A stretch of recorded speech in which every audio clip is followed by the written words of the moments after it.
নমস্কাৰ মই APSLC ৰাজনীতি দলৰ মই ডিফুএলএ অৰ্গেনাইজিং সেক্ৰেটাৰী ফালৰ পৰা মোৰ নাম প্ৰদীপ দে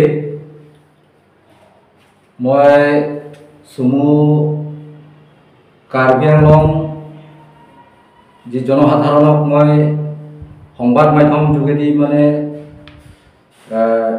এই আমাৰ বিজেপি প্ৰাৰ্থী অমৰ সিং কিশো তেখেতে দুৰ্নীতি বিষয়ে মানে উত্থাপন কৰিব বিচাৰিছো।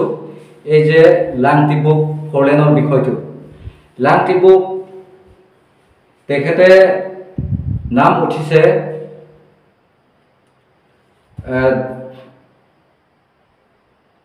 0.79 তেখেতে লাংটিবুক কেতিয়া তেখেতে মাটি কিনা হৈছে বা কেতিয়াৰ পৰা তেখেতে এইখিনিৰ মাটি তেখেতে পটা লোৱা হৈছে মই হেতে তেখেতক প্ৰশ্ন কৰিব বিচাৰিছে। তাত লাংটিবুক আজি প্ৰায় 15-20 বছৰৰ পৰা বাহিন্দা কৰি আহি থকাৰ এইখিনিৰ মানুহবিলাকৰ কাৰণে জনসাধাৰণৰ কাৰণে আজিলৈকে তেখেতে পতা দিব পৰা নাই। তেতিয়াহ'লে তেখেতে land and revenue executive EM হৈ আজি জনসাধাৰণক পতা দিব পৰা নাই।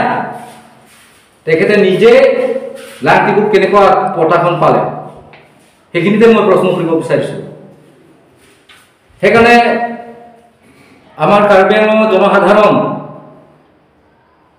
যিমান আছে 6 শিডিউল জনজাতি বা ট্ৰাইবেল জনজাতিৰ পৰা আৰম্ভ কৰি গোটেই জনজাতিক মই জনাব বিচাৰিছো এবাৰ তেখেতক যদি আমি EM পাঠিত কৰে তেতিয়াহ'লে আগন্তুক তেখেতে কি ভাল কাম কৰিব। এতিয়া পৰা অকল এই লাংটিবুক বুলি নহয় এই যে ইণ্ডিয়ান গেজেট নটিছত মোৰ তাত আছে গোটেই কেলেংকাৰী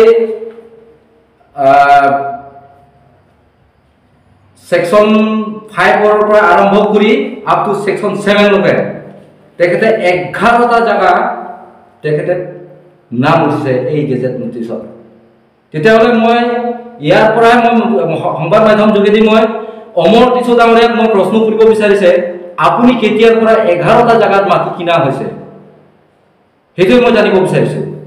আৰু লগতে মই ৰাইজক জনাব বিচাৰিছে এই তেখেতে দুৰ্নীতি কৰাৰ বাহিৰে আজিলৈকে তেখেতে ভাল কাম কৰা নাই।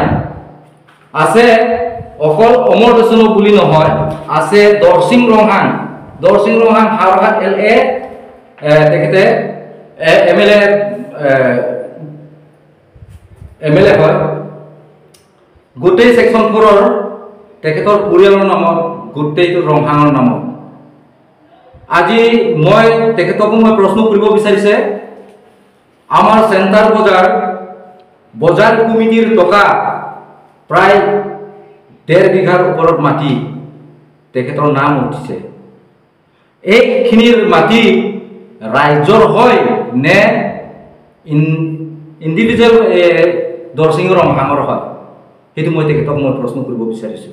সেইকাৰণে আমি জনসাধাৰণে সবে বুজি পাওক যাতে আগন্তুক তেখেতসকলৰ নিচিনা MLA খোৱা যুক্তি নহয় বুলি মই আজি তেখেতক মই প্ৰশ্ন কৰিছো। আৰু আছে এই যে আমাৰ চেণ্টাৰ বজাৰ মিউনিচিপাল বোৰ্ড এই যে চেংবাই ৰংহাং আজি এই জাবৰখন পেলোৱা ট্ৰাকখন আজি ক'ত আৰু এই জাবৰখন পেলোৱা এই ঠেলাখন ক'ত। মিউনিচিপাল বোৰ্ড মানে নিশ্চয় তাত ট্ৰাক এখন থাকে কিন্তু আজি মই তেখেতক প্ৰশ্ন কৰিছো আজিলৈকে ট্ৰাকখন দেখা নাই। আজি 5 বছৰমান হ'ল সেইখন এই যে কাগজখন মোৰ চাবত আছে এইখিনিত হ'ল চিংবাই ৰংহাং তেখেতৰ পুতেকৰ নাম। এনেকুৱা কৰি বহুতো জায়গা তেনেকুৱা কেলেংকাৰী কৰাৰ প্ৰাৰ্থীবিলাকৰ কাৰণে বিজেপি দলৰ কাৰণে এতিয়া আগন্তুক আমি বিজেপি লৈ আকৌ আমি তেখেতসকলক আকৌ পুনৰ EM আৰু MP বনাম নেকি? এতিয়া চবে বুজি পাওক বুলি মই আজি সংবাদ মাধ্যম যোগেদি মই এইখিনিতে মই চবৰ কাৰ্বি আংলঙৰ জনবাসীক মই জনাব বিচাৰিছোঁ। এইখিনিতে মই APSLC দলৰ চিম্বলটো কি আছিলে? আচ্ছা, এবাৰ হ'ল আমাৰ আঞ্চলিক দলৰ যিটো আমাৰ ছাৰ জেৰাই কাঠাৰ পাৰ্টিৰ ফালৰ পৰা এবাৰ বিজেপি বিলাকে আমাক টৰ্চ লাইট আছিলে যোৱা MP MSC election MLA election সময়ত, কিন্তু এবাৰ তেখেতসকলে আমাক অন্যায় কৰি GSP দলতো আমাৰ বৰ্তমান কাৰ্বি আংলঙতো নাই, তথাপি সিহঁতে বিজেপি বিলাকে এই দলখন কিনি আনি আমাৰ কাৰ্বি আংলঙত থিয় কৰাইছে।